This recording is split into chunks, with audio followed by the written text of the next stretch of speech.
The following is a presentation of the Belly Up Sports Media Network.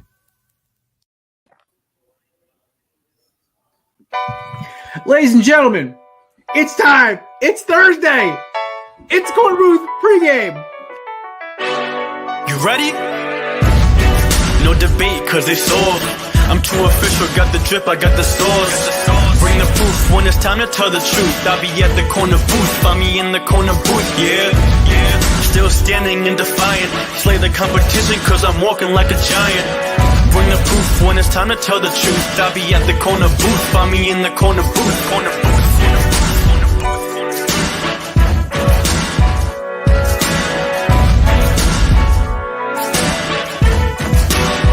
I see myself. Kate, I feel like I have not officially said this. I've tiptoed around it. Kate, will you marry me? Do I have to answer now? Or No, you have time. You can think about it. You can think about a way to say no without hurting my feelings if you want. Oh lovely. my God. I'll send you a letter. Just don't even. Okay, cool. Thank you. Shit. I'll send you my address later so you can send it to my house. Yeah, I'm never giving you my address. I don't want you getting that close. Oh, I know. Ladies and gentlemen, they pulled me out of the woods. I'm back. Don't worry, I'm alive. It's okay. I know I went dark for 4 days. I'm joined here, of course, by my amazing co-hosts, the TikTok sensation, the Italian Viking, the man who's waited 2.5 fucking hours, I'm exaggerating, for his DoorDash, Matt Ordazzo. That's what it feels like. You place an order at 5:30. It's supposed to be here by like 6:25, and the guy's just going all over the town. This is why old school delivery will always win. And ladies and gentlemen, joining us from his dorm in Oklahoma, ladies and gentlemen, the man, the myth, the legend, the newest member of the Korner Booth family, ladies and gentlemen, Oklahoma Sooner, Boomer Sooner, Mason. How we doing? I'm good. We're good, man. I'm alive somehow. I mean, it's been a rough couple days. I literally try on any sports channel. I want to throw my fucking phone through it, but okay. All you gotta do is just put on an MLB network, and it just will not play anything about that. Exactly, because we have the number one. My team is the number one prospect in baseball, and he's playing this year, so I'm loving it. Also, one of the fan favorites, the Sheriff, Andrew Chafin, just signed a 1-year deal with the Diamondbacks. Life is good, baby. About to be third place, wild card, first round knockout. Here we come. God, did you guys? I just saw this. Like when I texted you guys right before the show started. Did you guys? Anybody hear about the whole Corbin Burns arbitration? No, I didn't hear anything about this at all. Like I actually wanted you to explain this on the air. It's very brief from what I saw. So I guess they were going to arbitration. They couldn't come to an agreement on a deal. According to whoever, there was about a $750,000 difference in like how far apart they were from a contract agreement. So they go to a neutral arbitration hearing, and apparently they bashed him. They just full on just did not treat him respectfully. And they took an interview with Corbin Burns, and he was all on video, and he's like, listen, like, you're with an organization for 7 years. You're in the big leagues for 5 of those 7 years with them, and you think that you're valued at a higher level than I guess you really are. And he goes, and sometimes you come to these agreements and you realize you're not as valued as highly as you thought you were from this team. And he ended it with the Brewers apparently used the excuse that they said Corbin Burns is a reason why that they didn't make it into the postseason. And that was like one of the things they said at the end of the arbitrational thing. And I'm like, dude, Corbin Burns has been one of the best pitchers in baseball for the last handful of years. Listen, we'll take him to the desert. We'll pay him way too much money to pitch for us. I was worried about the whole, the Yankees and the Judge arbitrational crap, when the Yankees were putting out what they were paying him for a salary, this and that, and how he turned it down. Like, oh my God, I can't imagine if Cashman or Steinbrenner ever said Judge is the reason why we didn't win something. So that was insane on the Brewers end. I feel why for the Brewers Burns. will always be a poverty franchise. No matter how many weapons they put on that team, they will always be a poverty franchise. It is what they are. Oh, by the way, breaking news as of 2 hours ago, Alvin Kamara has been indicted. Yeah. Surprised that didn't happen to begin the year. I feel like the NFL tried to push that back as long as possible until the season was over, and then they're like, oh, Super Bowl's over. Let's indict one of our star players. From what I remember, that was a pretty graphic video of him beating the guy up, right? Yes, and also, that explains why Kamara was not moved to the trade deadline. If anyone memory serves correct, Mace is about the time you actually joined us. He was one of the hot names. People were talking about moving him because I think the Saints were like 1-8 or 2-6 or something like that. Oh yeah, I remember. It makes sense. Very well. So I'm starting to think, just maybe there was teams were doing some digging. They're like, oh yeah, no, they're going to pull the triggers on this indictment. Because listen, according to a legal source to a person we're a fan of at this show, Tone Diggs with Pat McAfee show, they will indict a ham sandwich. Yeah, so Alvin Kamara is indicted. So they didn't indict what's his face? They didn't indict Deshaun Watson. So yeah. But yet they'll indict Alvin Kamara. Also, Alvin Kamara shit was on video. If Deshaun Watson's on video, this would be a whole different ballgame. So, well, it goes back to how fair is anything? Like you have Alvin Kamara indicted for his physical fight with the guy, which obviously you're like, all right, that's understandable. And then you have Calvin Ridley gets a year suspension for gambling, but then you have Deshaun Watson who wasn't indicted and got a lesser suspension than gambling. So nothing makes sense. Ridley's about to freaking tear the league up. I hope everyone realizes he might have like 20 touchdowns next year. Oh, man, I can't wait for that. Especially the way that Lawrence played the last half of that season. If he can continue that next year, Ridley's going to be a monster. Y'all seen that NFL league script that's been going around? It's like the Cowboys, Eagles, Jags are all going to be nasty. We're talking about yeah, they're talking about Bengals, Cowboys, Super Bowl. Oh, my God. I know it's not going to happen because I think this Dak Prescott thing is just going to get worse.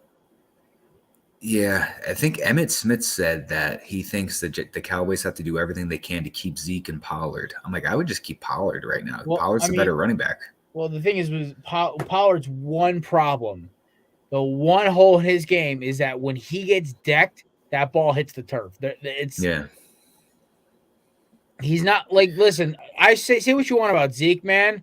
Fumbles are not really in his vocabulary, and he's just a hard dude to bring down. Now, does he run like Trent Richardson a lot of the time? Yeah, kind of. But I will say this. I think that it's kind of a funny thing that my team just lost the Super Bowl, and my biggest concern is, can we re-sign our Pro Bowl safety? That's it. We got rid of our bum-ass defense coordinator. Thanks, Arizona. I will always love the Cardinals organization. Dude, so for anybody who's wondering how I'm doing with the Eagles coaching changes, Brian Johnson being our offensive coordinator, I'm like this. Just like, yes. That's Jalen's boy. Also, by the way, Shane Steichen doesn't know what a hot read is. I was looking at this. I saw this take about 2 days ago. So during my downtime at work yesterday and a couple times when I got home, I started going through the Eagles season, right?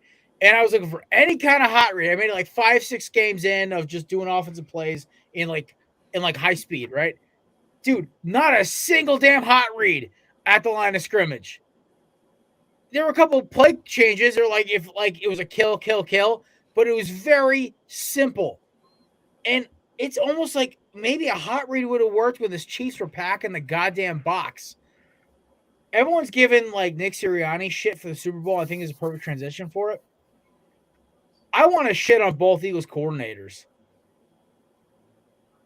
Yes, our boy, our friend of the show, and my fellow pod department friend Josh. Yes, I am alive somehow. Beer and Xbox and good food have kept me alive. It tastes like apple juice. What the fuck? Interesting. A Belgian blonde that tastes like apple juice. I'm about it. Well, I think the Colts got the better hire if you want to compare the two, though. I mean, if I'm an Indy fan, I'm ecstatic that I'm getting Shane Steichen and not Jeff Saturday for another year.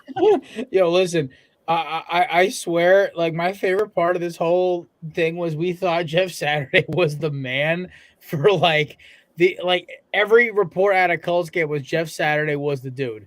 Now, Mason, you and Matt are both rivals of the Colts. I mean, you're both AFC teams. Matt's not really a rival of the Colts. Matt's just kind of there. With we his beat team. them like 60 years ago, but I think they're over it.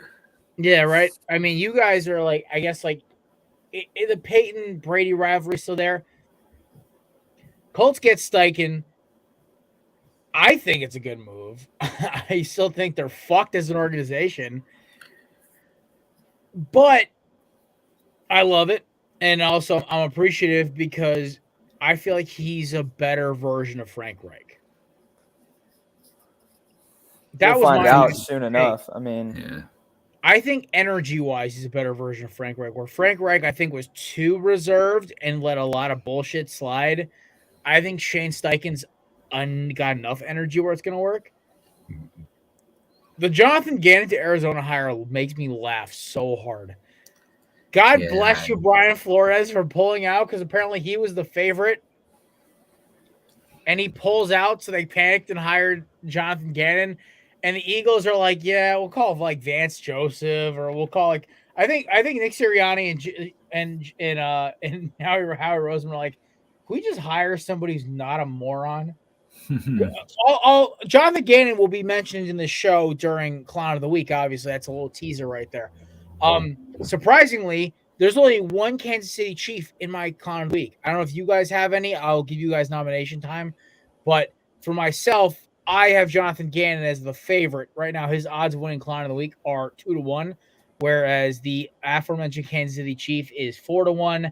The guy who does the turf at the stadium in Arizona, he is 5-1 odds. But there are some dark horses. This is going to be a very entertaining. Also, Mason, Matt, you guys will have your chance to nominate somebody for Clown of the Week. Guys, you want to just get the fucking shit out and just go and talk about the Super Bowl? Yeah, let's go for it. All right, listen. If anybody's wondering about my Uber Eats dilemma, she had to cancel the order because the dude went farther away than he said he was going to go. So now we're reordering it. This was all 5:30. Dude, like hometown pizza, best delivery guys in the freaking state. Not gonna lie, the hometown pizza in Connecticut, in Southbury, dude, these dudes are there within 25 minutes, and they are like chill as hell, and they always have change when I gotta get a tip. Either way, I knew we were screwed when my original driver canceled, and his name was Hasbullah, and I knew we were screwed because, like, oh man, that's a bad omen. Somebody named Hasbullah is like, we're not delivering your food, we're fucked. Oh my god. Also, Matt, in UFC news, dude, like the day after we come back from our little vacation here, Johnny, my boy, is back in the UFC, man. John Jones versus Cyril Gane, I believe it is. Oh my god, that's gonna be fantastic. Dude, I'm gonna be lit for that fight. That's gonna be a fantastic fight. I'm very curious. It's going to be a striking match. Like it's a heavyweight match. I mean, I see very to see heavyweight John Jones. Very limited ground game, I believe. It's going to be just a straight throwing, maybe a little clinching on John Jones's end to get him out of his comfort zone. But Cyril Gane is a monster, and I'm very interested to see if Jones's chin can handle those hits, those extra 30-pound hits. We'll see. Never going to count out one of the greatest fighters in UFC history. So we'll go. Dude, he's top three, and he's not 3. Let's be honest here.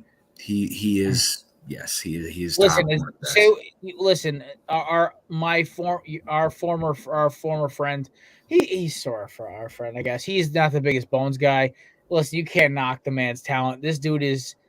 He's like the Kevin Durant, LeBron James type of. He's the new school guy. Not a lot of the old school guys like him. He's got in a little bit of trouble. He'll be okay. But let's talk some football here, okay? First of all, Chiefs fan, congratulations. Two Super Bowls in 4 years, awesome. Or 3 years, great. Or 4 years, great job. Y'all, listen. Patrick Mahomes is a top 10 all-time quarterback talent-wise, and he might get their accolades-wise. Travis Kelce's a top 3 tight end all-time. He is. It's Kelce, Gronk, Tony G, in my opinion. Or you could flip-flop Tony G and Gronk. Depends on your preference. If you favor rings over accolades and length of playing and lack of injuries, then Tony G is your man. If you favor rings and although there's the reverse. You favor Gronk. Kelsey's right behind him. Andy Reid is the greatest offensive coach of this generation, arguably back to almost Bill Walsh. And then Brett Veach is a great GM. And you know what?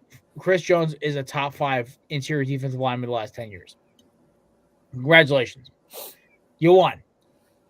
But do I want to hear one more fucking time how you guys, nobody counted us out? Listen, nobody thought you were going to win the division because Los Angeles Chargers paid for an entire offseason roster.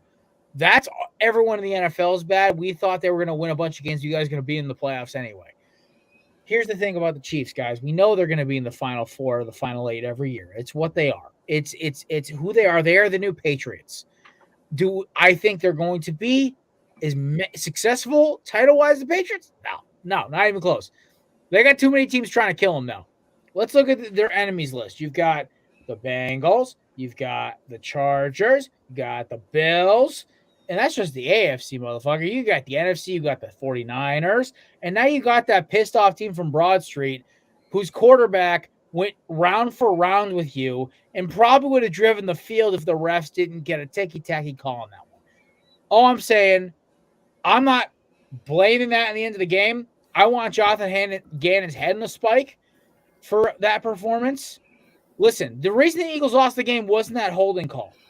Because even if we do get it back with 2 minutes left and Jalen drives the field, Elliott's still got to hit one. If he doesn't hit one, we lose. Or we score. Great. If we score a touchdown, but that's maybe a 15% chance? I'm not mad about how it ended. I'm mad about how we got there. I said this to Matt and Mason on the show. I said this to all my buddies at the gym. The Eagles will win if they can keep the ball a 2-possession lead on Mahomes. If they can keep that possession lead, they will win the game. They did not. They lost the game because of it. Now, does it fucking suck that we lost? Oh my God, yeah, it's painful. I literally can't even look at an Eagles logo right now. The fact that I've seen this Rodney McLeod Super Bowl jersey behind me, not the best thing. But do I think that we'll be back? Oh, yeah. Because we have the best GM in football. We have a top 5 quarterback. Top 5 defense, depending on who we get at corner in the offseason. Top 2 edge rush. Top 2 pass rush. And you know what? Top 1 O-line. We'll figure it out. It's not like we're in a bad position. This isn't like 2004 where the team was hanging on the edge of a knife, or 2017 where it was a one-and-done kind of thing.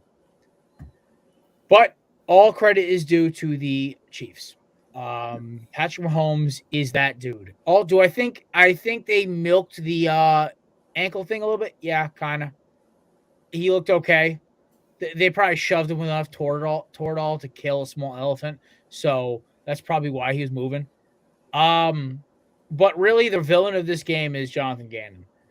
The thing that pissed me off the most was I saw the same, and I was inebriated during this game, but when I start recognizing the same plays just flipped like it's goddamn Madden, both score touchdowns, now I'm losing my damn mind. How are you now a head coach in the NFL, but your moron ass couldn't recognize, oh, wait, they're running all these decoy routes. They're running rub routes because they can't beat our cornerbacks straight up, so they're going to use misdirection. And also, I will say this, the turf was listen, those zeros, the guy, Creed Humphrey and Orlando Brown going 0 sacks. Guys, we play on an artificial turf field. Mahomes got a broken ribcage or something, the way that they were getting to you. Also, I did also notice about 4, 5, 6, 7 missed holding or illegal hands in the face calls on the O-line. I'm not going to bitch about it because we got away with a couple too. All I'm saying is the O-line's got to chill. They dodged a bullet. And also the turf probably helped them a lot because I saw more Brandon Graham, Hassan Reddick, and Josh Sweat slips than I've ever seen before. It felt like, I'm not saying the turf helped the Chiefs. I'm saying that the turf definitely hurt the Eagles slightly more than the Chiefs because the way we play the game. Either way, it doesn't matter. Because at the end of the day, we should have put them away. But the fact that Jonathan Gannon may be the most overly touted defensive coordinator in the history of the NFL, He is Matt Patricia 2.0. And I said this to my mother after the Super Bowl. She came back from the Super Bowl party with my dad. All my friends were still at the house. And I'm literally saying to her, I'm like, you know what? It's Matt Patricia 2.0. She goes, why? What do you mean? I'm like, remember the defense coordinator for the Patriots after they lost to the Eagles? She goes, yeah. I'm like, this is the second coming. He does not deserve to have a head coaching job. He's going to fuck it up within 3 years with their star quarterback. And boom, he'll be back coaching the Eagles as like a defensive back coach. I'm Nostra Jared. That's what's going to happen. As the man who had to witness Matt Patricia's exit, Mason, what do you think about my take about this? Yeah, I think it's just tough because, if you look at the defense, a year ago or 2 years ago for Philadelphia, obviously, in terms of personnel, it was very different than it was this year.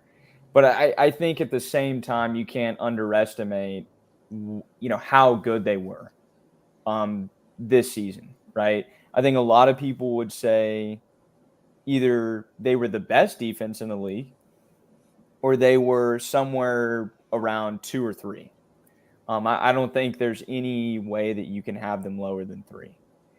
So, obviously there's way more. There are many more things that go into being a successful head coach than just sort of, I don't know, for lack of better words, knowing what you're doing. You can kind of get away with that as a coordinator.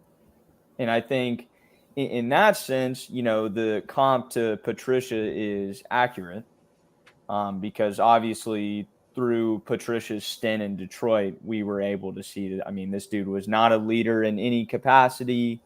And players just felt like this guy didn't know what he was doing. So I don't know. I feel like it's too early to make a certain call on how good he's going to be in Arizona, but I don't know. Jared, you know more about the guy than I do. So, in my opinion, what it really comes down to is what, and I mean, listen, all opens up to the whole game itself, but I just watched from both coordinators a lack of critical thinking, a lack of on the fly, like, hey, listen, we're getting beat. We got to change something. Like the Chiefs started running a bunch of combo routes to beat the coverage the Eagles wanted. Hey, maybe start sending guys and run bump and run coverage because these guys can't run with us. Like, no offense to Marquez Valdez-Scantling or Juju Smith-Schuster, Darius Slay and Bradbury should have locked y'all up. Travis Kelce was great on that first drive. They took him away for a lot of the game. So, and the Eagles also own time of possession. So if the blitz isn't working with a 5-man rush, maybe send the 6th guy and just bump and run and play that gamble. You're going to get beat if you don't get a rush. So it's the lack of, hey, this isn't working. Let's try something new. And I think it's going to be, like the Cardinals are going to be like the Lions were 3 years ago, where they get Patricia, or 4 years ago, where they get Patricia and it's just going to go badly because they're not going to be able to adjust.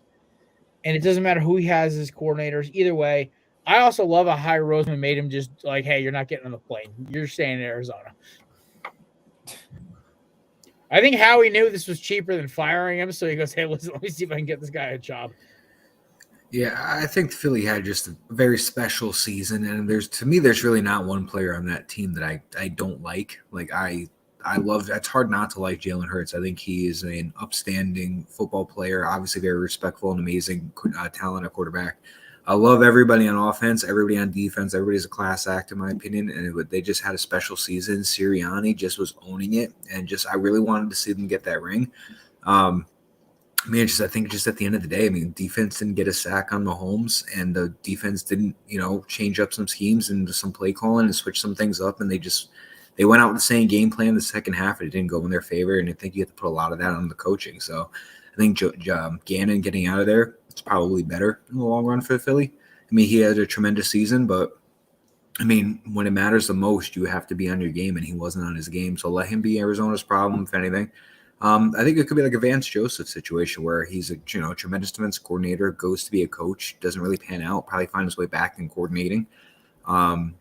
But I mean, at the end of the day, I mean, Philly didn't sign anybody yet, right? Some good prospects out Vance Joseph actually is the leader in the clubhouse right now. there. Dude, why don't you go get Rex Ryan? Just Bro, keep it in the sexy family. Rexy, him and freaking Jonathan and Nick Sirianni in the same locker room would be fucking hysterical. See, people like hone in too much on the fact like he was a very loudmouth head coach and this and that, but like I think people forget like he was a fantastic defensive Dude, Rex coordinator. Ryan to the Eagles would like to kind of fulfill his dad's legacy. Yeah, dude, he By was the way, he's who a don't know, tremendous his dad, defensive-minded Buddy guy. Ryan, is one of the greatest coaches in Eagles history. Mm-hmm. Controversial, but one of the Buddy of the Ryan family is always loved in Philadelphia, except Rob. Fuck you, you long-haired weirdo. Rex Ryan, if he was the defensive coordinator in that Super Bowl, would have mustered up like 5 sack plays for the Eagles. Rex would have like sent like Darius Slay on a corner blitz, just like saying like, "Hey, I know you're the best, one of the best man-to-man corners in the league. We're gonna blitz you just to play checkers when they're playing chess." Like come on. That would be fun, but no, I just at the end of the day, it's as great of a season that they had. It sucks that they couldn't top it off in the end, but. You know what? And listen, let's talk about like the cheat. Like Isaiah Pacheco is going to be a top 10 running back in this league. This man runs like a damn demon. And he runs like Tyreek Hill is running back. He's fast. Yeah, but he's just also so physical. That's what kills me. It's like damn, this man runs like his girl just dumped him. Yeah. I think it shows a lot of teams in the NFL that have running backs maybe that are either going to be paid or on the verge of a big payday. And, maybe like, I'm trying to reference Josh Jacobs, things like that. Like, I think he's a tremendous running back, but, he was injuries this whole like first 3 years or so. And he just magically breaks out his contract year, has this fantastic season. Probably going to cost a lot of money, first round pick. Isaiah Pacheco is a 7th round rookie. Like this is showing teams you can dig deep in the draft. Wait till round 5, wait till round 6. Go pick up some random guy from like Wake Forest or wherever you want to go. And they could be a tremendous running back. Like I said, Pacheco's a 7th round rookie, and look at him, Super Bowl champion. Yeah. See, I still want my guys to go get Bijan Robinson with a team. Oh yeah, I'd get like him. That's like different. That dude is like that guy. It can do everything on the field, and you rotate him in with Kenny Gainwell and Boston Scott. It's like okay. And also, by the way, listen, I love Miles Sanders, man. Dude, that couldn't find a hole if he fell backwards into one. Like I was watching him run the ball. I'm like, God, the only way we can move the ball on the ground is either it's Jalen or Kenny. Like nobody can, or Boston. Like Miles was like gun shy. I was like, what the hell is happening? Guys it matters the most. The Super Bowl matters the most, and guys like AJ Brown, Devonta Smith, Goddard, Jalen Hurts, they all played great. Sometimes you look at the guys that don't perform as good as the others in that game that matters the most, and that really you look at each other and you're like, do we want this guy's great in the regular season? Do we want him in January and in February? So I'm going to tell you right now, the final 4 teams, if you want my honest God opinion tomorrow, are as follows. If I hear this like the 4 teams on each side that I think are going to be here divisional round next year. For the NFC, you're going to have some combination of Eagles, Niners, Lions, and we'll throw in like a Seattle, right? If they keep Geno. I think that team's only going to get better.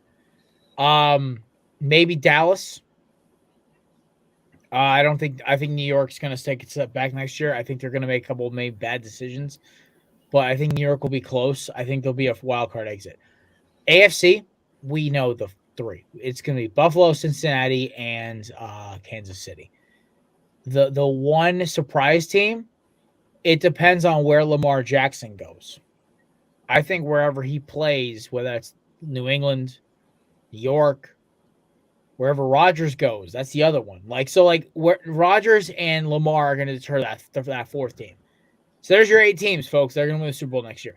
There may be one out-of-pocket wild card that we don't know. But if you want my honest God opinion, it's a very good chance that we see like I saw somebody shared today. They're like, oh, no team, no quarterback that has lost their Super Bowl in the first appearance ever gone back. And I'm like, dude, we might see a Joe Burrow, Jalen Hurts Super Bowl next year. Can we just calm the fuck down for 30 seconds? This is not your daddy's NFL.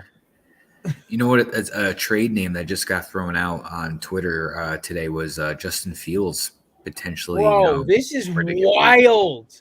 And this all came off of like a Colin Cowherd take. Like, hey, what could he have the number one pick again? You know, they're hyping it up like I know he had a very good year this year, given the circumstances of what he was given to work with. But like, you really mean to tell me that Justin Fields right now is going to get you like a top 5 pick in the draft kind of thing? Justin Fields is a great quarterback. The problem is he needs a pass. He needs to like almost have like a Hurts kind of evolution where he literally has to sit and just sit back and throw the rock and learn to listen. You have the God-given talent of a quarterback, but you also can run like a Michael Vick. So why not have the best of both worlds? I think that's what made Lamar successful. That's what made Mike Vick successful. And that's what made Jalen Hurts successful.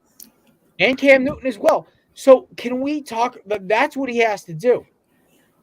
A running first quarterback is not going to last long. And listen, they have a shot at going to get Hop. But here's the thing. Because of Hop's little steroid issue, it voided his no trade clause. So Hop could go anywhere. They could trade him to fucking Cleveland or Tennessee, Jacksonville. It don't fucking matter. So I think the biggest thing is to make sure if they like the Bears either have to commit to Justin Fields or he has to get sent to a place that's going to commit to him throwing the ball. That's the only way his career is going to last more than 5 years. I think it's insane that, you know, like we were saying, like he had a very good year his second year. Like you would think logically any second year rookie should have taken a big step back when they entered the season and they were given what he was given. They were given he had Darnell Mooney and that was it. Cole Kmet is a average, okay, good tight end, not fantastic. Serviceable tight end. Offensive line is mid. The running backs mid. What he was given, I didn't expect him to win more than a couple. He did okay, honestly. They beat a couple. They were in a lot of games. Like the Bears were kind of like that lovable losing team. Even with Chase Claypool, they didn't really do much with him. Well, but I'm Chase just saying, Claypool's a fucking bum. Yeah.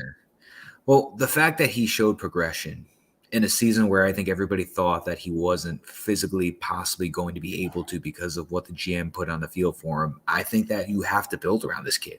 Like this kid showed you progression with nothing. Imagine if you give him DeAndre Hopkins, if you go trade back in the first round, you get Bijan Robinson, or you just build that line and everything. Like it's going to take a couple years, but like I think Justin Fields can be a very good quarterback in this league if he's given weapons to throw to. You don't have to probably give him a mega super ultra crazy team, but if you give him DeAndre Hopkins with Darnell Mooney and Chase Claypool, you trade back, you draft Bijan Robinson, and then you get some offensive linemen in free agency in the draft. I mean, you're looking at easily, you probably have increased your win total by like 3 to 4 games off of what you just had last season. Yeah. My biggest thing with the Justin Fields situation, and this is why I'm so excited for the offseason. And boys, we got a week and a half. Like our vacation was supposed to start already. Like we were supposed to do our show Monday, but to the selflessness of you guys gave me 3 days to get my shit together. I appreciate you both for that. So,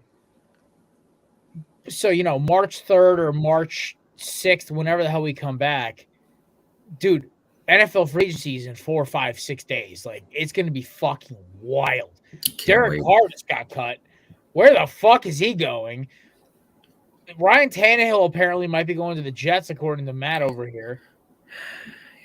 Yeah. That's the most Jets thing. Bob Saleh is better than that.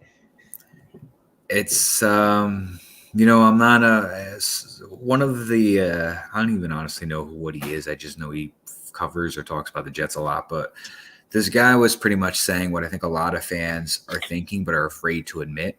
I'm not happy or really impressed with the staff that the Jets put together this offseason. I was happy that we went more veteran routes rather than rookie routes. I just wanted people with experience, but Nathaniel Hackett out, it's 50-50. I didn't like what I saw in Denver. I think Hackett's going to be great with you guys. I really do. But at the same time, I'm trying to separate the fact that just because he wasn't a good head coach doesn't mean that he's not going to be a good coordinator when he just goes back to just handling the OC duty. So that I'm giving the open-minded, thought with. I'll see how that goes. Yeah. I'm not a fan of Todd Downing as a passing game coordinator. I mean, he wasn't. I mean, offensive coordinator with the Titans. He's they have they had another coach on the Titans they hired as their offensive line coach. So there's a lot of ties with Tannehill there. So everybody's linking Tannehill to the Jets. I don't know if this is just media propaganda. You can't raise season ticket prices by 20% and tell the fan base that your big veteran quarterback that you're going to sign to save this franchise for the next year or two is going to be Ryan Tannehill. You just can't do that. I think the Tannehill thing is honestly a smokescreen. If you wanted my honest God opinion, you guys want my honest God odds of who's going to be the quarterback for the Jets? And Mason, I know you're holding your breath here, buddy. What do you got from me right now? Because he's watched the Jets he I knows know. that the writing on the wall is Tannehill. He's been on Tannehill. for 20 years, but Mace, I'll drop some odds here who I think of the quarterback, but I want your opinion here because as a rival of the Jets, or rival's a real loose word, I guess, because they haven't beaten you guys since I was in fucking middle school. But all right, so if you want my honest God opinion, I have Aaron Rodgers at 3-1 tied with Mike White. I have Lamar Jackson at 5-1 odds. I then have Derek Carr at 7-1.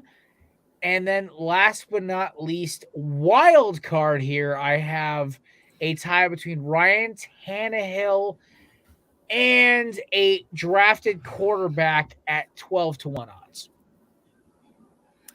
Yeah, so I think if I'm, let me fact check myself. So they have the number 13 pick here. So I think that's another avenue that doesn't get talked about enough. Obviously, this sort of free agency quarterback class is better than usual with Rodgers. I guess they're not free agents, but the possibility that Rodgers and Lamar get traded. But who's to say that a guy like Levis doesn't fall to 13, or potentially the Jets trade up to, I don't know, somewhere in the 10 to 7 area, and try to get CJ Stroud if he falls that far. He probably won't, but I think it's a very interesting dynamic. I think something else that is interesting to think about is, what if they try and trade for Fields, Matt? I don't think anyone's talking about that, but it seems like this Fields info has really started to ramp up the last 2 weeks. You're hearing more and more about it than you did literally at any point prior, right?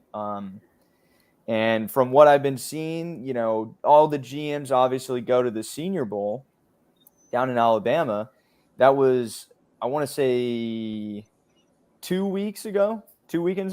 Yeah, week before Super Bowl. So, all these guys are meeting and talking, and that's sort of that first opportunity before you start going to what is it called? Pro days and combines and all these other just sort of draft lead up kind of deals. And so I would say the favorite right now, it has to be Rodgers. Given the fact that Green Bay literally came out and said, look, if we're going to trade him, it's not going to be to another team in the NFC. So, you start thinking about the teams in the AFC who are likely possibilities. And I feel like New York, given the roster that they've got, has to be your number one, kind of option, right? I mean, Las Vegas is I guess, kind of in the picture. Who knows what Miami is going to do with Tua. But given the sort of free cap that New York has right now, and the sort of young, the age of the personnel, that seems like the most logical option. I feel like with Lamar, I just feel like he stays in Baltimore at least one more year. I think they're just going to tag him, play it safe. And I mean, there's probably going to be a team who offers those 2 first rounders on the restricted tag, but who knows if Baltimore ends up pulling the trigger and moving him. They might feel like, hey, we'll just wait for Caleb Williams next year or something like that. And you know what I mean? So I don't know. I think that team's your Patriots, bro. You want my honest to God opinion? I think Lamar? if you want I think here's my dark horse opinion for the season. I think the Jets go get Aaron Rodgers. I think this whole Raiders thing's a smokescreen. Yeah, I do too.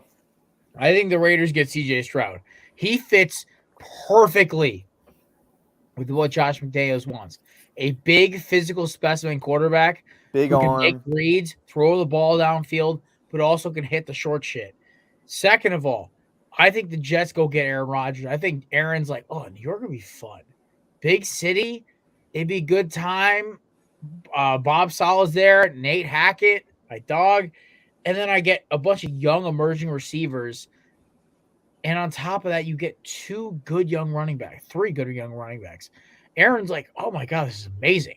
Just all this freak talent, young talent is better than what I got in Green Bay. Yeah.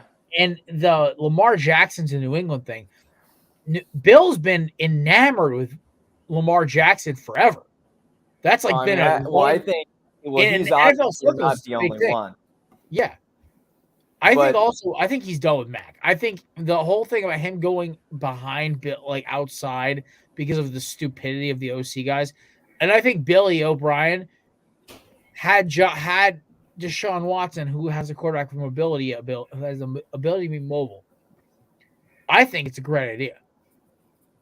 So that being said, I think Lamar goes to the Patriots. I think Aaron Rodgers goes to the Jets. The Dolphins finish in last place in the AFC East because they're fucked. I think Carr ends up in Tennessee of all places. And listen, man. Carr and the Titans, that's 11 win team. I'm so how much better Carr is talent wise than Tannehill.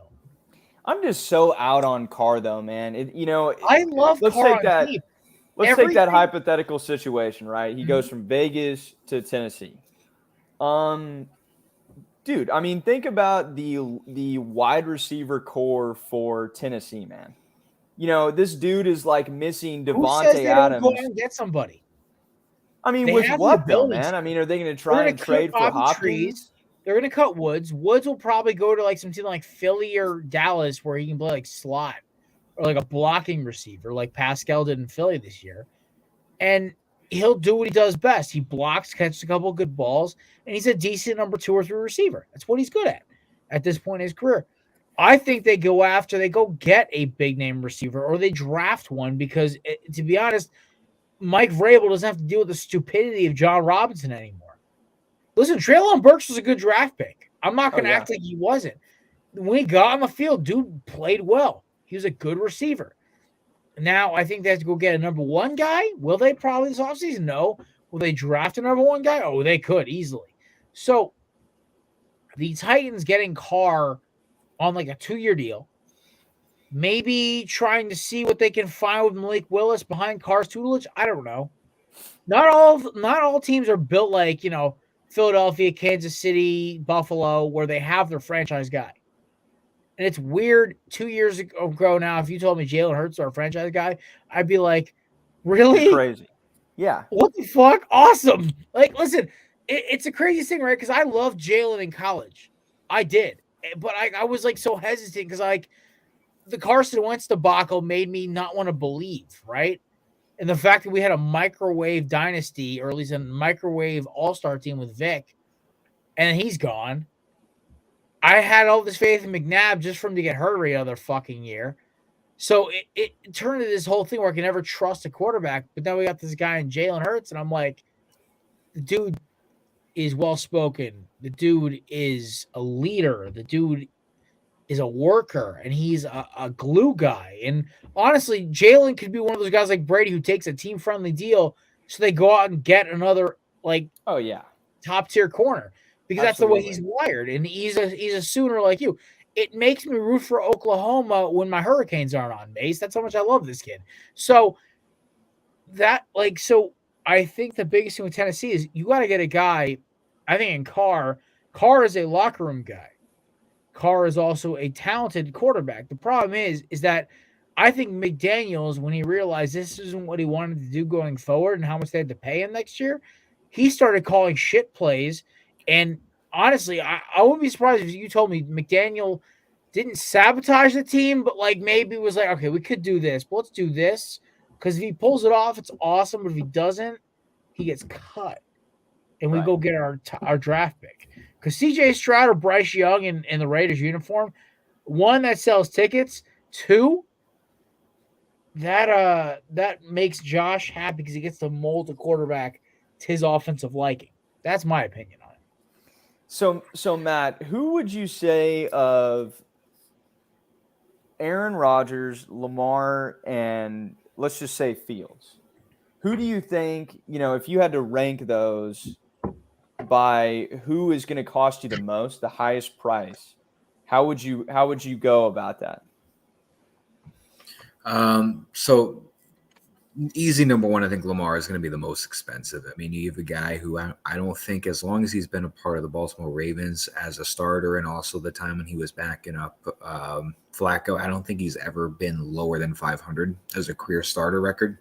The man wins games. He constantly has a winning record or gets into the playoffs with a team that I feel like just decreases its weapons for him every year. He can run, he can throw, he can do whatever. He's a former league MVP. He's going to cost the most money to me.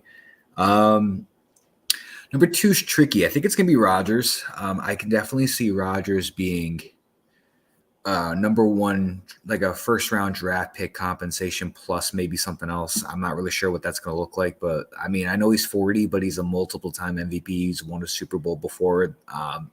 If you're going to tell a franchise you have 1 year to win a Super Bowl, do you want Aaron Rodgers or Justin Fields? They're going to take Aaron Rodgers. So I think Rodgers will be the highest or the second highest compensation, and then I think Fields will be the third. He had a promising second year, but I mean, he was okay as a rookie, and he was better in his second year. I don't think he's going to command anything insane. Like, I don't think he's going to cost you like 3 first-round picks. So I'd say Fields would probably be the cheaper option, but not by too much because of his age and his potential and the fact that he's still on a rookie year deal. So it's going to cost to get Fields, but it's also going to cost to get every other guy. And I feel Go ahead, Matt. No, I was just going to say, I do think in the end, I think Rodgers will be a Jet. I think a dark horse is Derek Carr, but I think Derek Carr will go to the Saints. I think Lamar is tagged, but the next year I don't think he's tagged again, and that's when I think he'll go to either maybe the Giants or the Patriots. I think for right now the Patriots might go get like a Jimmy Garoppolo or somebody just as like a cushion in case. There's another one. There's maybe if they don't get Carr, maybe like Jimmy G goes to fucking Titans. And then you have like Carr in Miami. This is gonna be the weirdest fucking offseason of all time. I swear, when it comes to quarterbacks. Yeah. Thank God. I pray for both your sanities. Thank God I don't have to deal with this. I've been dealing with this for a very long time. I know, but like I actually Philadelphia, we have Hurts on 1 more year. We're gonna extend the piss out of him. We're probably gonna throw a Brinks truck at Gardner Johnson, Javon Hargrave, probably give like Cox and Graham a 1 year deal. Let Bradbury walk, not because of his holding call, but because we can go get like Keely Ringo at 31 and call it a day. So the fact that he's also fallen almost out of the first round is criminal. By the way, I will go as far as to say that if the Jets do get Rodgers, I think they don't draft a quarterback at all, and they keep Zach and they let him learn behind Rodgers because that's his idol. But any other quarterback that they get, if it's not Rodgers, whether it's Carr or Tannehill, I'm using that 13th pick. They go get Jimmy G and they draft AR. Yeah, that's exactly who I was. If they stay at 13, then they'll get AR. If you ask me to bet, I would say they draft AR at what they got 20. It's a pick. They got 13. 13. Oh, fuck! I forgot they lost a lot of games to that guy. They draft AR at 13 and they let him, or they trade back, go get AR at 20, and they they get another draft pick out of it, and they maybe get some help for Garoppolo. I think Jimmy G. If you guys don't get Aaron Rodgers, you guys will get Jimmy G. I think that's Jimmy your G's guy. not a bad alternative. He he wins works- games when he starts. I think he works with you guys. You know why? Because he's not afraid. He doesn't care if he throws for 180 yards and 1 touchdown, but hands the ball off 40 times to Michael Carter, Brees Hall, and Zonovan Knight, right? Like, he does not care. He'll win games that way. He'll throw 15 balls to Garrett Wilson and Elijah Moore and CJ Uzomah and call it a day, and then that's it. He's happy. And you guys will go 12-4. I mean 12-5 or 12-6? 12-5.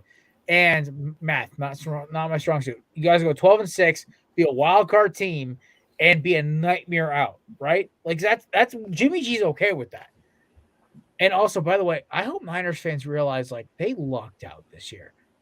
Because Jimmy G, like the whole Brock Purdy thing, they played a lot of bad defenses. They played Phillies. Oh, he got hurt. We still would have dropped 30 on you guys. It wouldn't have fucking mattered. Okay, listen, it may suck to be an Eagles fan. It's even worse to be a Niners fan. Yeah, I mean, I think Purdy is like a sort of promising prospect, but I mean, who's to say that this dude that he's Matt Flynn, but if Matt Flynn got more starts. Well, I mean, who's to say that the Niners don't? I mean, look, that division is already, look, the teams might not be great, man, but it's very difficult to go to Seattle and win. It's very difficult to to come into LA and win. Arizona's going to suck, but those other 2 places are not easy places to go get wins. And so, on top of that, let's say they get a tough schedule.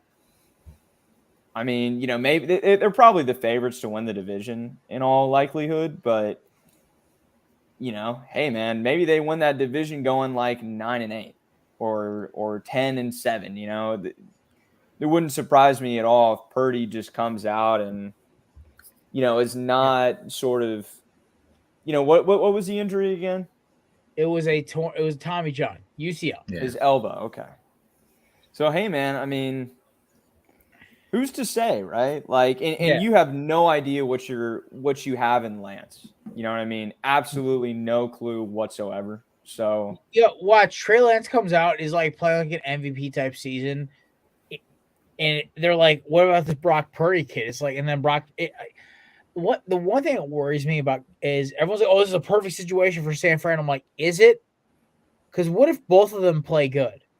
And now you have a problem because now you have a locker room divided. Because you can't say it won't be because it will be. Kyle Shanahan's not that type of leader.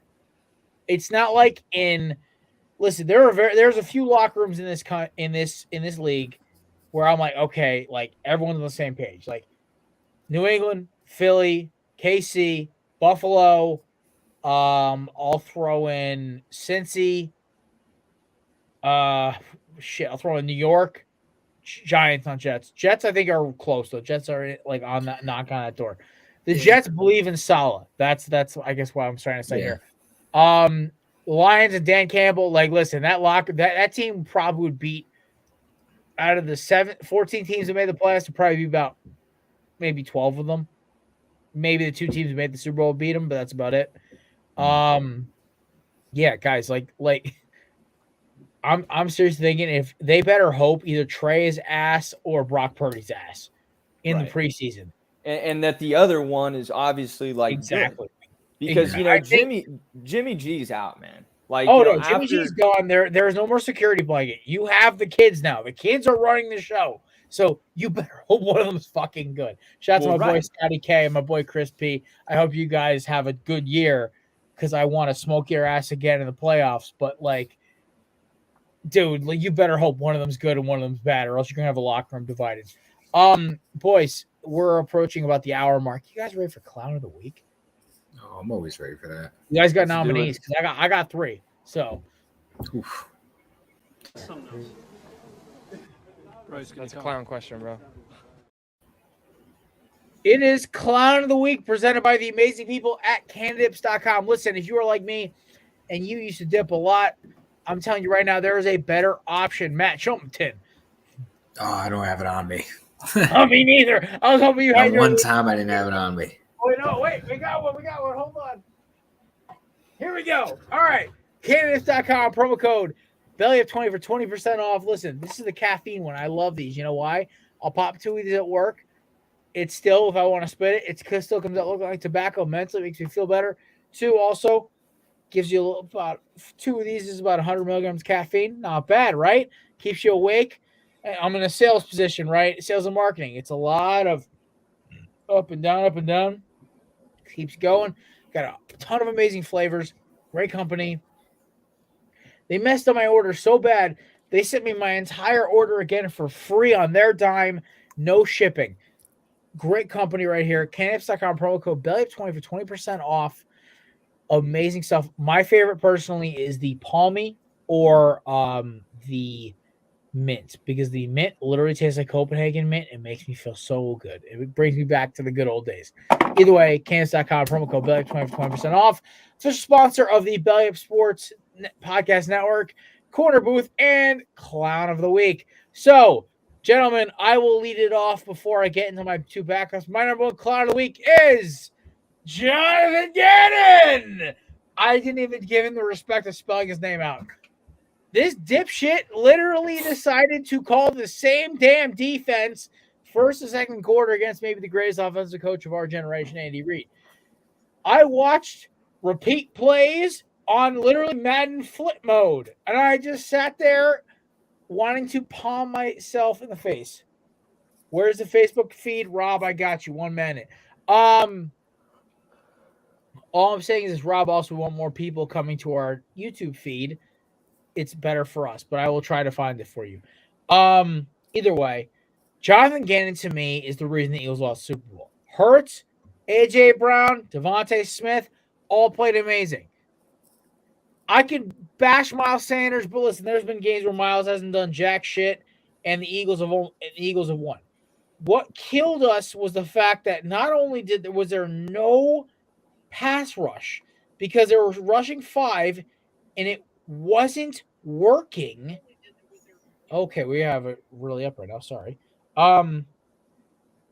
We also have the fact that they were getting beat on combo routes that were readily available. So what ends up getting me in the end is that I think the Chiefs deserve to win the Super Bowl because of the game plan Gannon put out and the fact that Steichen did not adjust. But John Gannon gets the Clown of the Week to me, in my opinion. He's my leader in the clubhouse because of how much of a dipshit his game plan was. All right. Mason, Matt, are you defending or going with me on Jonathan Gannon as a nominee for Clown of the Week?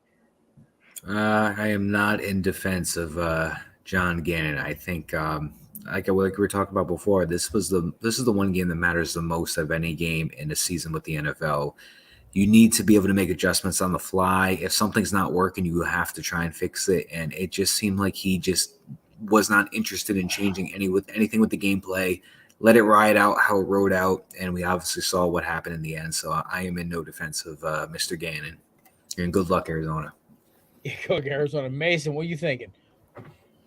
Yeah, I'll side with you guys. When you give up that many points, just in general, I guess what was the final score? Was it 38, 35? 38, 35. Yes. Yeah, so, when you give up 38 points, man, very rarely do you win a football game. It doesn't matter if it's on the college level. 24 in the second half. 24 in the second half. Yeah. So, I think it just goes back to, look, man, the Super Bowl, you don't know how many chances you're going to have to play in the game / win them. You just got to do a better job of selling out. By all intents and purposes, Jalen Hurts won that game for Philadelphia. Jonathan Gannon lost it. That is my honest God opinion. That Eagles offense, Shane Steichen earned that Colts job with that play calling. That team put up 35 points, and they deserve to win that game. And Jonathan Gannon goes, hey, guys, I know I'm supposed to call a good defense, but, I just got hired by Arizona, so I'm not gonna give a shit. I'm gonna Matt Patricia the fuck out of this. So here you go. All right. If that's the key, though, that means the Eagles win the Super Bowl next year. Let's fucking go. All right. Either way, my next Clown of the Week nominee, TikTok boy. Now, Rob, I love you. I have to shit on one member of your team. Juju, your claim to fame in the Super Bowl was getting sort of held by James Bradbury and complaining when there was a no call because it was a no call. Listen, Juju Smith-Schuster is a very talented player. The problem is his obsession with social media and brand marketing is what's going to kill his career.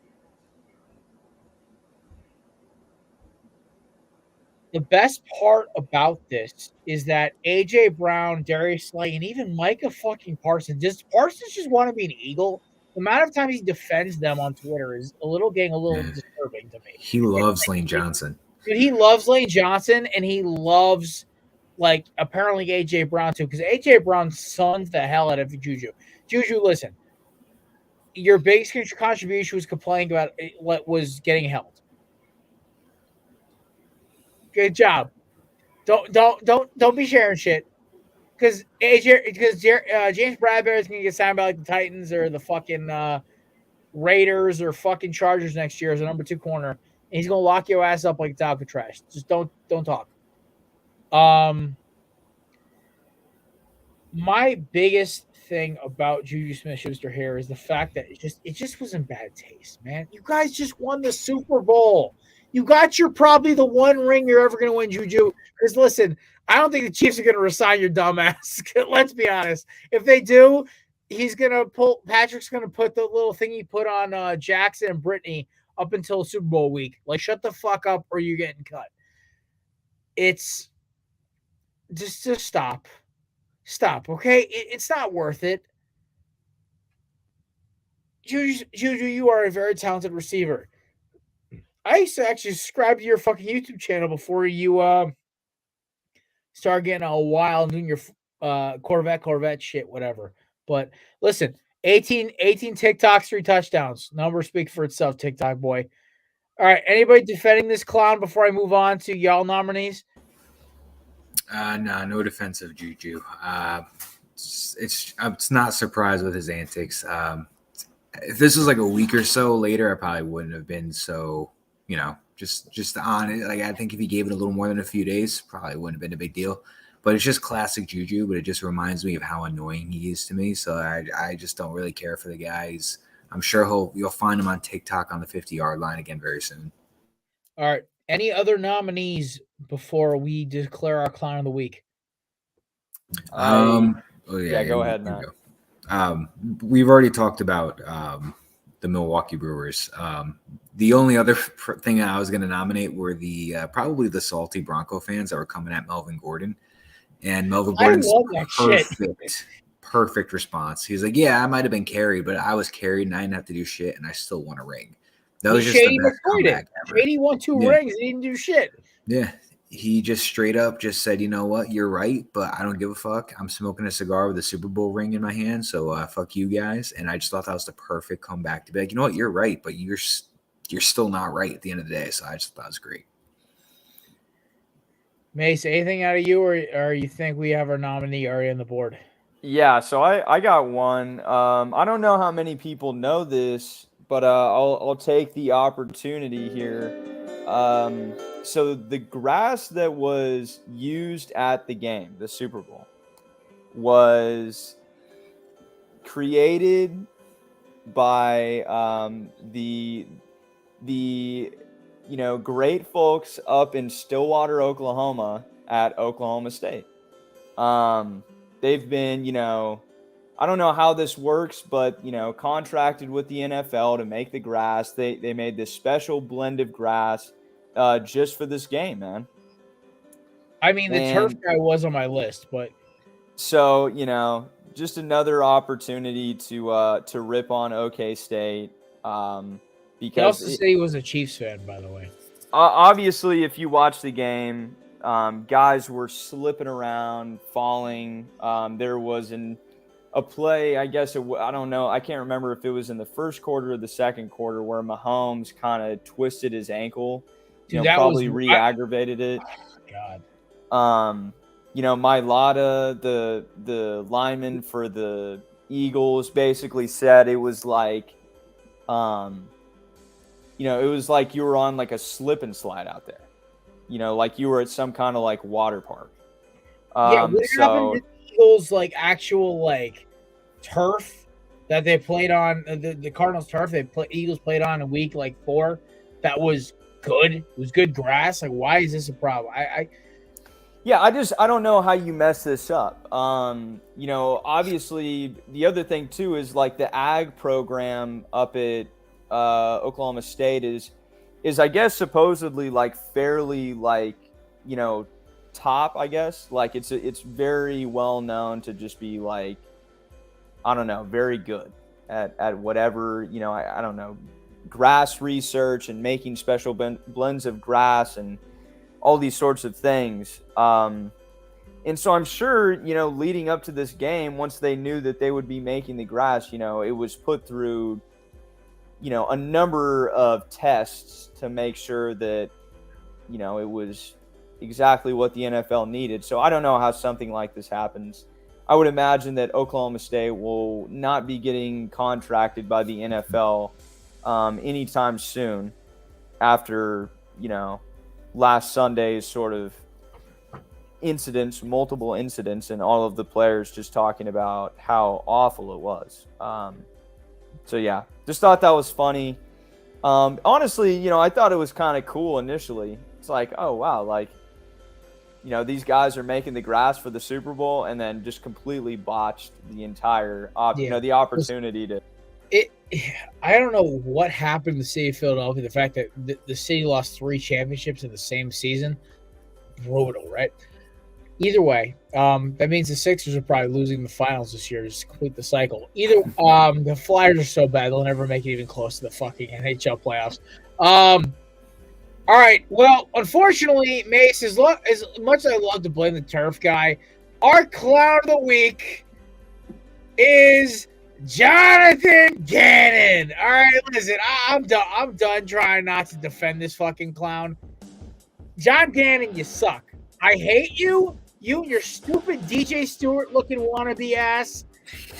I hate you. All right? You and your stupid fucking Nike sunglasses. The fact that you never take them off even when it's nighttime, I'm done with it, okay? We're done. We're done. Thank God. Vance Joseph's coming. Resurrect our defense of Rex Ryan. Jesus. Next year Rexy comes in, I'm buying T-shirts for the whole crew. All right? Matt, Macy, you're getting T-shirts if they win. But that is our clown of the week. Candidates.com. We have one more announcement. Matthew, congratulations on winning the picks tournament. You beat me by 7. I believe the final score was 110 to 103. Mason, you came in the picks challenge for the playoffs. You came 5 behind me. Your first round screwed you, buddy. You were actually on Mason. If it wasn't for the first round, you would have actually probably won the whole damn thing. Live and you learn, man.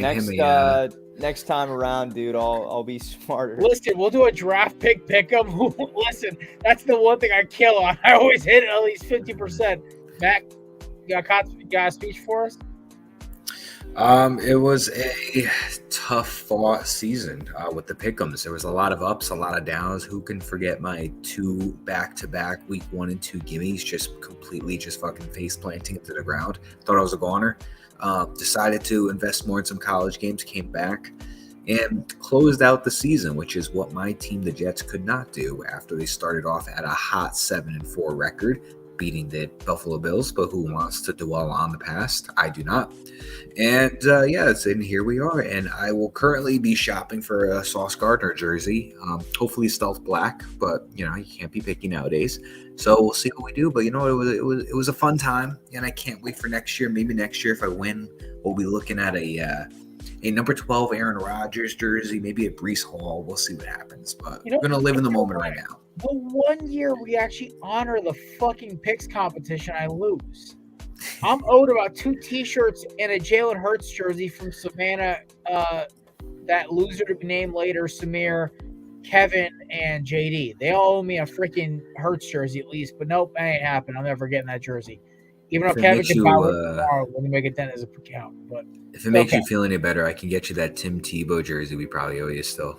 You saw me Eagles Tim Tebow jersey. I want that shit. All right, ladies and gentlemen, it is time. The season is over. We have had a great year. I am so appreciative for Matt and Mason for being the godsend co-hosts I needed to let you guys know how this season 7 and season 8 started. I was by myself. I had lost all 4 co-hosts in a matter of 3 weeks. And then I basically sat there and said, what the fuck am I going to do? And Matt came out of nowhere and said, hey, listen, like, I texted him, like, listen, you want to do a show? And he goes, yeah, I'm down. Give me like 2 weeks. I'll take a new job. And he's been here every step of the way. And shout out to our boy Grayson Mann. Did a couple shows with us. He's kicking ass in the medical sales field. But listen, he calls me up one day. He goes, hey, I got this boy, my boy Mason, who wants to get into sports media. And I'm like, yo, bet, let me call him. And then my dumb ass forgot to send Mason the link for the show. So that's how our relationship as coworkers started here. Mason's been amazing. I know he listens to college student Mace. Any hours you can give me on the show and tweeting something is always appreciated. And that's why, of course, I'm giving you guys the next week and a half off. We're looking at March 3rd for our return date. It's a Thursday show, 7 to 8:30 as always. We're talking NFL Combine, March Madness, baseball heating up, and, of course, NFL free agency is the following week. Then, of course, March 16th is my birthday show. I'm, of course, born on St. Patrick's Day because the drinking beer and whiskey is genetic. No, it's just destiny. So we'll, of course, Matt might actually be up here in the Project 2 studios to shoot the show live with me. We may have special guests. We have Kevin down here. We may have my boy Mike Burlon, Josh Muller. We'll see what's going on for the Korner pregame. So our next 2 shows are going to be wild. We will not be recording a show for the next week and a half, 2 weeks, because one of these boys, Mason and Matt, have earned themselves a well-needed vacation. Now, Mace, I don't know if you're going away for spring break, but if you do, don't feel obligated to show up for that March 6th, March 3rd, whatever it is, episode. Me and Matt can handle ourselves. We may even have Kevin come guest host for us or McCarthy. It's okay. Either way, folks, we will see you guys in March. I just wanted to give a special thanks to Mason and Matt for being the best co-hosts I have ever had, tied with Kevin. Buddy, I can't knock you too much because Kevin kept my ass afloat when I was going through some shit. But listen, you guys have been unbelievable as co-hosts. Season 8 has been one of our best seasons ever. Shout out to Jalen Hurts for giving me hope that the football gods have some goodwill in them. And also, I cannot wait for March Madness with you fuckers. I cannot wait for NFL free agency, the NFL draft, and much more as we move into the offseason. Because listen, the offseason is where we get all the fun interviews and all the fun shit. Football season, it's all business. This is where we get to get creative. So, shout out to everybody who commented, watched. For who's wondering who won the Super Bowl, the Super Bowl, what's it called? The Super Bowl giveaway. Thanks to YouTube sucking, I have lost the comment section and I didn't write it down. So what I'm going to do is I have to rewatch it and I'm going to have to listen to who I mentioned off. I think I did that on purpose, actually, for this exact reason. And I will announce it next week who won the Super Bowl, the $20 Nike gift card, and we'll move on from there. I appreciate you all. Shout out to our sponsors, Candidates, Yeats, and our belly sponsors, Manscaped. By the way, check out the Manscaped beard trimmer. Mine is actually on the way. I'm excited. Keep this fucking bush in line. And also, shout out to our newest sponsor, DraftKings. If you did not take advantage of the Super Bowl, please take advantage of our promotions during March Madness. And Rob Taylor, Roger Russell, I appreciate y'all commenting today, as well as my boy Josh Mahler. I appreciate you guys following along this journey as well as we do as our show, as we finally start to make some progress as a show itself. For myself, Jared, for Mason, for Matt, we appreciate you guys stopping by for season 8 of the Corner Booth podcast. Season 9, the off-season, kicks off March 3rd. I cannot wait. I hope you cannot either. Enjoy your weeks off. Enjoy All-Star weekends. The dunk contest looks fucking terrible. Go Wolves. And, we'll see y'all in March. Deuces!